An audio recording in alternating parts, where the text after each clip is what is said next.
Hello students, आज हम लोग जैसा कि कल हम लोगों ने डिटर्मिनेंट के बारे में पढ़ा था, आज उसी के कंटिन्यूएशन में हम लोग उसकी जो रेस्ट या रिमेनिंग प्रॉपर्टीज़ है उसके बारे में हम लोग आज पढ़ते हुए एक दूसरे से बात करेंगे।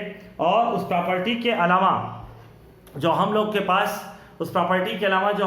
पास और उसके सॉल्व करने के जो प्रोसेस है उसको भी हम लोग जानने की कोशिश करेंगे। आपसे एक रिक्वेस्ट ज़रूर हम करेंगे कि इस वीडियो को देखने के पहले डिटर्मिनेंट के जो हमने फर्स्ट वीडियो बनाए हैं उस वीडियो को आप ज़रूर देखिए। क्यों? क्योंकि ये सेकंड पार्ट जो है डिटर्मिनेंट का, ये फर्स्ट पार्ट के कंटिन्यूएशन का पार्ट है। इसलिए अगर आप सेकंड पार्ट को देखेंगे तो आपको समझ में तो आएगा, लेकिन पूरा समझ में आने के लिए, बेहतर समझ में आने के लिए आपको पीछे वाले वीडियो को ज़रूर देखना होगा। तो हम आपसे उम्मीद करेंगे कि आप अपने नॉलेज को कंप्लीट करने के लिए फर्स्ट वीडियो को आप जरूर देखेंगे, डिटर्मिनेंट के फर्स्ट पार्ट के वीडियो को जरूर देखेंगे।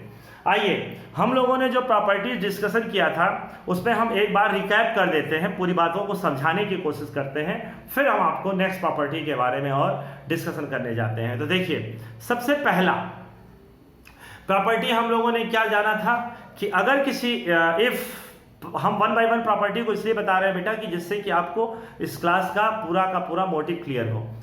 फर्स्ट प्रॉपर्टी हम लोग के पास क्या थी, आप लोग के पास और हमारे पास जो फर्स्ट प्रॉपर्टी थी वो क्या थी? वो ये थी कि if we expand any rows or column, their determinant value will be unchanged. Second property क्या थी? Determinant value of a matrix and its transpose should be equal. Third property हमने आपको बताया था कि if all elements of any rows or column will be zero, then their determinant value is zero due to property. Fourth point हमने आपको क्या बताया था? If two rows or column of any determinant are zero, zero कैसे हम लोग करते हैं? If they are identical to each other, इसका हमने विद एग्जाम्पल पूरा का पूरा डिटेल में आपको समझाया है, आप उस पूरे वीडियो को जरूर देखिए। फिर आपको हमने बताया था कि आफ्टर एडिंग और सब्ट्रैक्टिंग टू और मोर रोज और column their determinant value will be unchanged. इसके बाद हमने आपको बताया था कि आपको नेक्स्ट जो प्रॉपर्टी हमने बताई थी वो ये बताई थी कि if a constant is multiply with any rows और column then it should be multiply with all elements of any rows or any column. मतलब अगर किसी कांस्टेंट का हम मल्टीप्लिकेशन करते हैं तो उसको किसी एक रो या एक कॉलम में करेंगे। इतनी प्रॉपर्टी विद एग्जांपल हमने प्रीवियस जब हम लोगों ने डिटरमिनेंट के फर्स्ट लेक्चर का जो हम लोगों ने वीडियो बनाया है उसमें पढ़ लिया है। अब उसके आगे की प्रॉपर्टी को हम लोग यहाँ पर देखते हैं। तो उसके आगे की प्रॉपर्टी में हम लोग के पास आता है बेटा सेवंथ प्रॉपर्टी। सिक्स प्रॉपर्टी तक हमने डिस्कस कर लिया था, तो हम लोग बात करते हैं सेवंथ प्रॉपर्टी। देखिए, तो सेवंथ प्रॉपर्टी पे अगर हम लोग बात करें तो आपको हम बता दें, आप इसको लिखिए प्लीज। इसको अगर आप लिखते हैं तो आपको क्या दिखाई देना चाहिए? वो ये दिखाई देना चाहिए आपको कि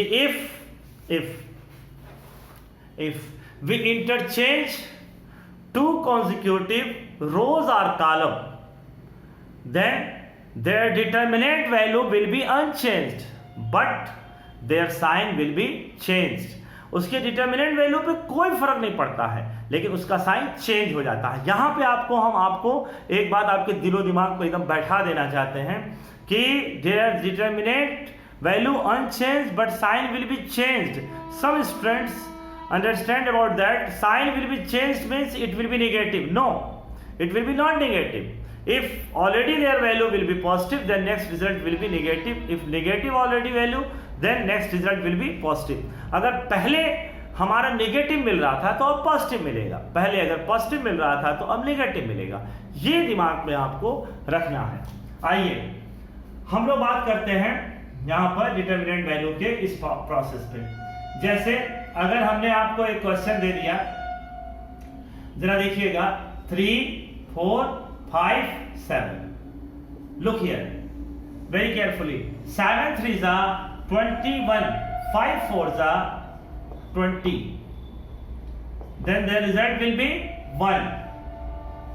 How it will be? 3 multiplied with 7, 5 multiplied with 4. In the same process, if we interchange, R1 becomes R2 and R2 becomes R1. R1 and R2 interchange itself. So R1, what is the value of R1 here? 3, 4. And what is the value of R2 here? What is the value of R1 here? 3, 4. What is the value of R2 here? 5, 7. 5, 7 in place of R1. It becomes 5, 7 and 3, 4 in place of R2. It will be 3, 4. Now we have 5, 4 ja 20 minus 3, 7 ja 21 minus. Now their determinant value will be same. In the previous result we find 1 and the second result we also find 1. But here plus 1 and here minus 1. Are this rule is applied in next step, then same process is followed? Yes, definitely. Look here, if we interchange C1 and C2, then what happened? What is the value of C1 here? Value of C1 and value of C2. Value of C1 is 5, 3. Value of C2 is 7, 4.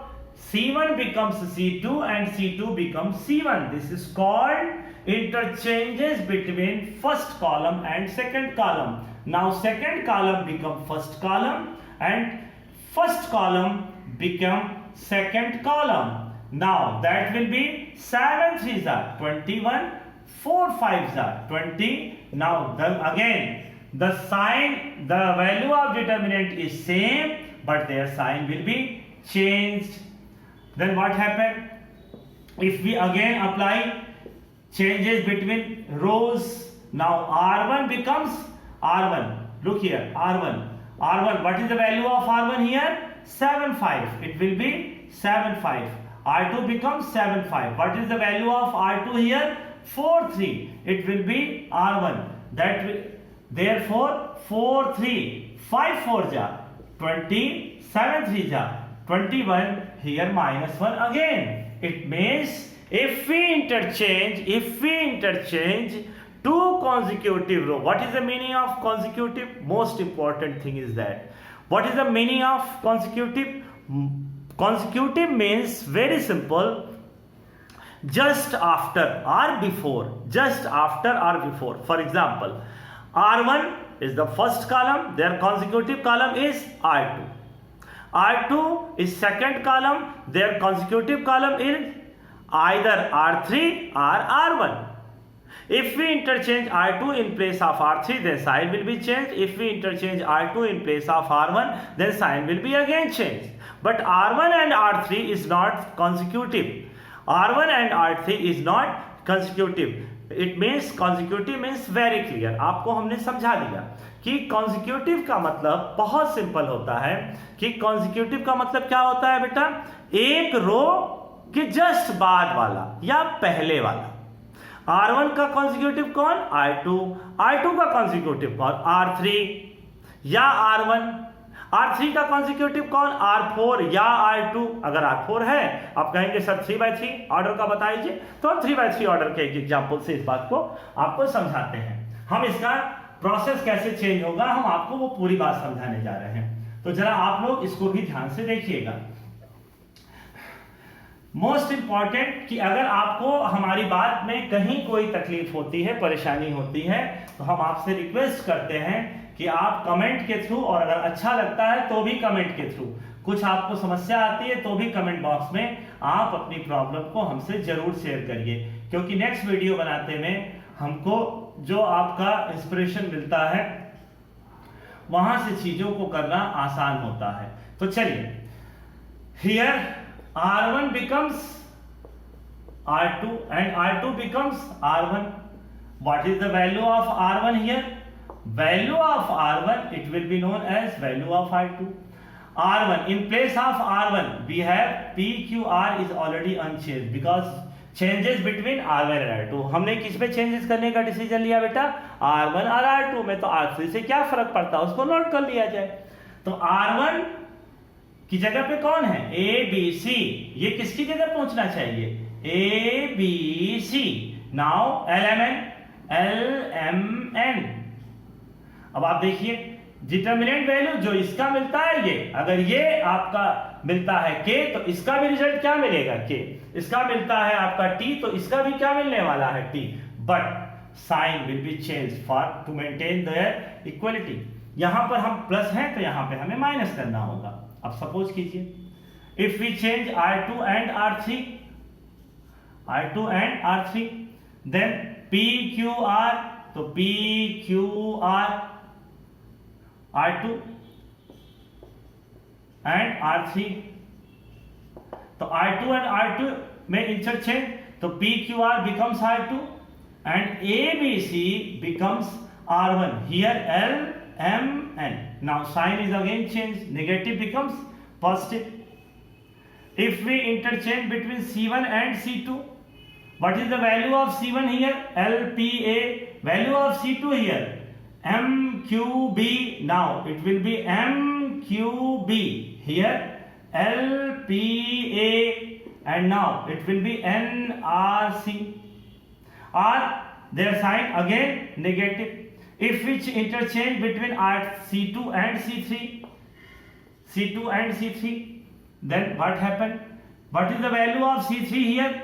Value of C3 here NRC, it becomes in place of C2, so NRC.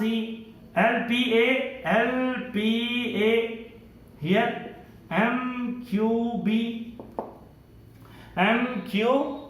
By this process now negative becomes again positive. Simple सा हम लोग मतलब निकालें कि if we change two consecutive rows or column, दो rows or column को अगर interchange करेंगे तो इसका साइन चेंज होगा। If their previous value is positive then further result will be negative, if negative then positive and so on. This process will be going on till your changes between two consecutive rows and column. Now we discuss about the property, eight property. आइए next property पे हम लोग concentrate करें। तो जब हम लोग next property पे कॉन्सेंट्रेट करेंगे बेटा तो क्या पाएंगे, चलिए जरा इसको देखा जाए।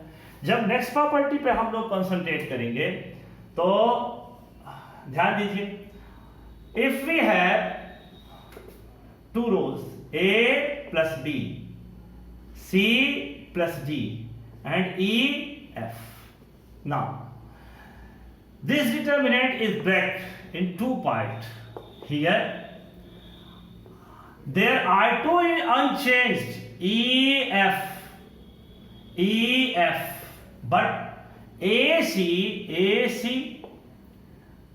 and BD.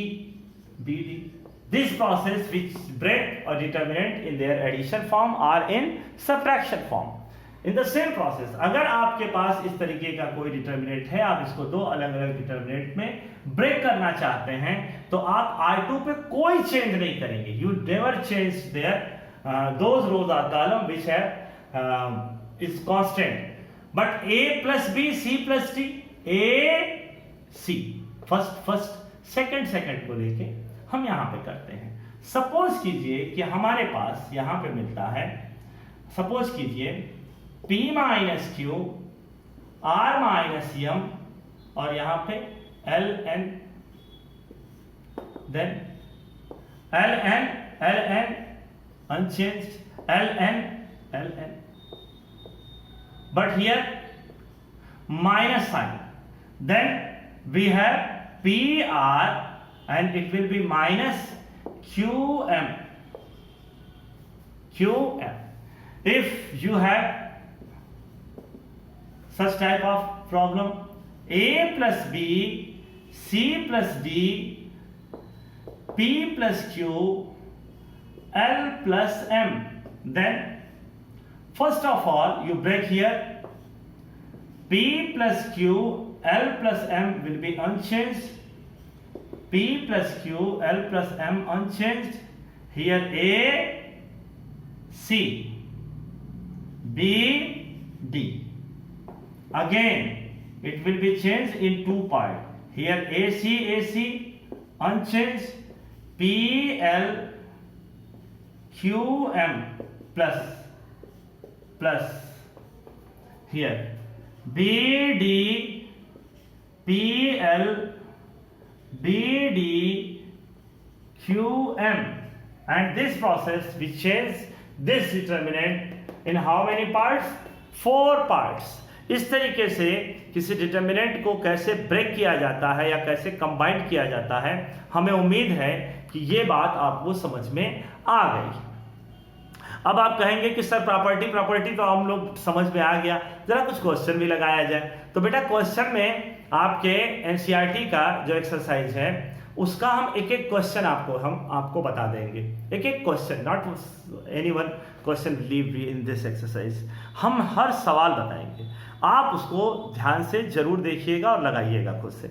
चलिए जरा हम लोग एक कॉन्सेप्ट से इस बात को जानने की कोशिश करते हैं कि कैसे इस प्रॉपर्टी का यूज करके किसी प्रॉब्लम को सॉल्व किया जाता है।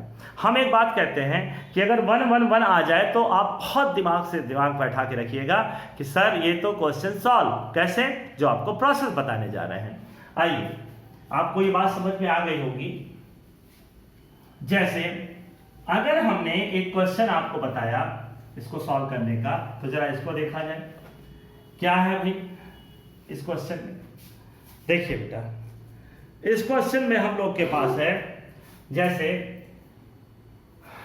आपके पास है determinant of 1 1 1 A B C A square B square and now C square। जरा इसको देखा जाए, इसको कैसे सॉल्व करेंगे। तो अगर 1 1 1 आ जाए तो इसको सॉल्व करने का तरीका भी जरा देखा जाए। ध्यान दीजिएगा बेटा, C1 affected by C1 minus C2। हम क्या करने जा रहे हैं, इस C1 पे इफेक्ट पड़ने वाला है। मतलब C1 हमारा कौन, ये, C2 कौन, ये, C3 कौन, ये, first column, second column, third column. C1 affected how, by subtracting C2। C1 affected how? With subtracting C2. 1 minus 1, 0. A minus B. Here A square minus B square. Now again C2. C2 affected by C2 minus C3. 1 minus 1, 0. B minus C. And now it will be B square minus C square, then it will be 1C square. Now 0 A minus B, factor of A square minus B square, A plus B or A minus B first of all, then A plus B. Here 0 B minus C, factor of B minus C, and here B plus C, 1C square. After taking common A minus B from first column, then it will be 0 1 A plus B, 0 1 B plus C, 1 C square. Most important thing is that we expand those rows or column which contains maximum number of 0. If the all element will be 0 without any expansion, their property, due to property their result becomes 0. अगर हम उसी रो या column का expansion करेंगे, हम आपको language change करके इसलिए बता रहे हैं क्योंकि हमारे पास दोनों मीडियम के बच्चे आते हैं, इंग्लिश मीडियम, हिंदी मीडियम, इसलिए दोनों को हमारी बात समझ में आए, इसलिए हम हिंदी और इंग्लिश दोनों में डिक्टेट कर रहे हैं। इसको आप अदरवाइज मत लीजिएगा। तो यहाँ पर देखिए कि अगर आपके पास हम उस रो या कॉलम का एक्सपेंशन करेंगे जिसमें आपके पास मैक्सिमम नंबर ऑफ जीरोज हैं। मैक्सिमम नंबर ऑफ जीरोज आपको कहां दिख रहे हैं, तो आप देखिए किसमें दिख रहा है बेटा, आपको दिख रहा है यहां पर R1 में 2 जीरोज है। जब 2 जीरोज है तो हम उसका एक्सपेंशन करें, क्यों करें, क्योंकि जहां पर जब 2 जीरोज है तो उन दोनों जीरो के लिए प्रोडक्ट वैल्यू तो हमारी ऑलरेडी 0 आनी है, तो इसलिए केवल 1 का ही कैलकुलेशन करना रह जाएगा। इसके लिए साइन आपको हम बता चुके थे, क्या बता चुके हैं, वीडियो की शुरुआत में ही जो फर्स्ट पार्ट का वीडियो बताए हैं, प्लस माइनस एंड प्लस। तो हमारे पास हम यहाँ पे क्या लिखने जा रहे हैं बेटा, यहाँ पे हमने b माइनस सी भी कॉमन लिया है, तो आप b माइनस सी जरूर लिख लीजिएगा।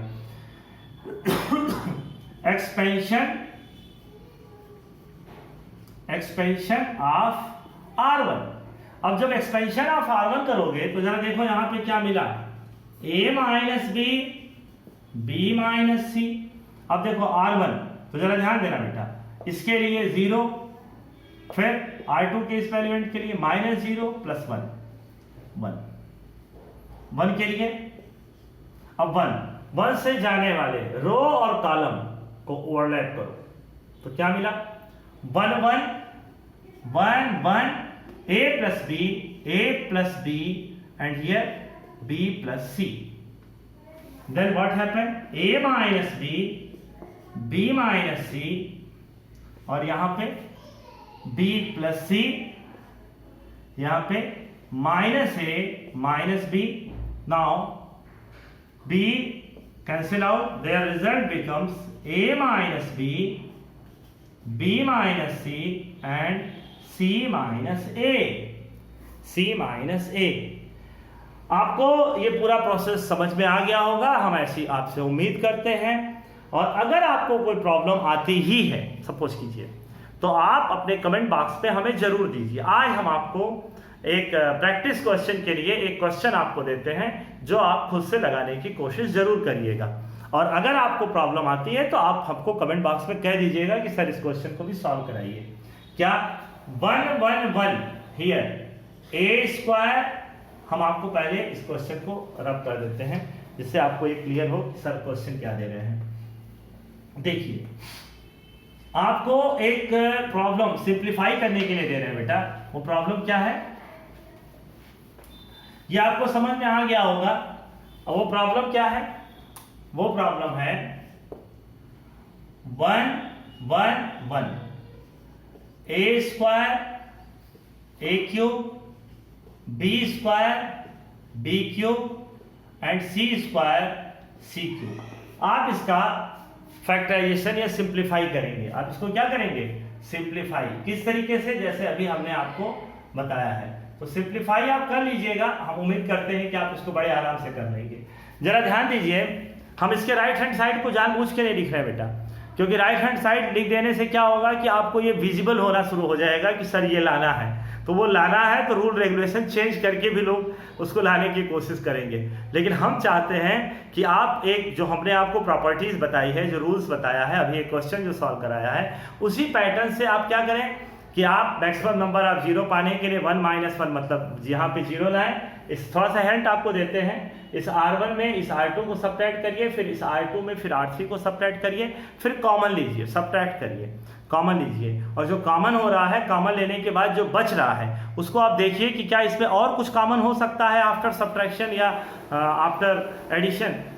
Not only subtraction is important, addition is also important. हम जब आपको क्वेश्चन प्रैक्टिस कराएंगे तो आप देखिएगा कि कई क्वेश्चनों को हम एडिशन के थ्रू, क्योंकि हमारा मेन मोटिव क्या होता है, किसी एक रो या कॉलम के सारे एलिमेंटों को इक्वल कर देना और उसके बाद उसमें से कॉमन ले लेके डिटर्मिनेंट के भीतर की वैल्यू को काफ़ी सिंप्लीफाइड फॉर्म में लाना। और फिर जब लास्ट मोमेंट पे हमारा आता है तो आपका ये 6 मार्क्स या 4 मार्क्स का आपका ये क्वेश्चन आपका कंफर्म हो जाएगा। और आपके NCERT की जो बुक के क्वेश्चंस हैं, आपके जो भी क्वेश्चंस हैं इंक्लूडिंग एग्जांपल्स, वो हम आपको पूरा का पूरा उसको सॉल्व करके उसकी वीडियो बना के देंगे।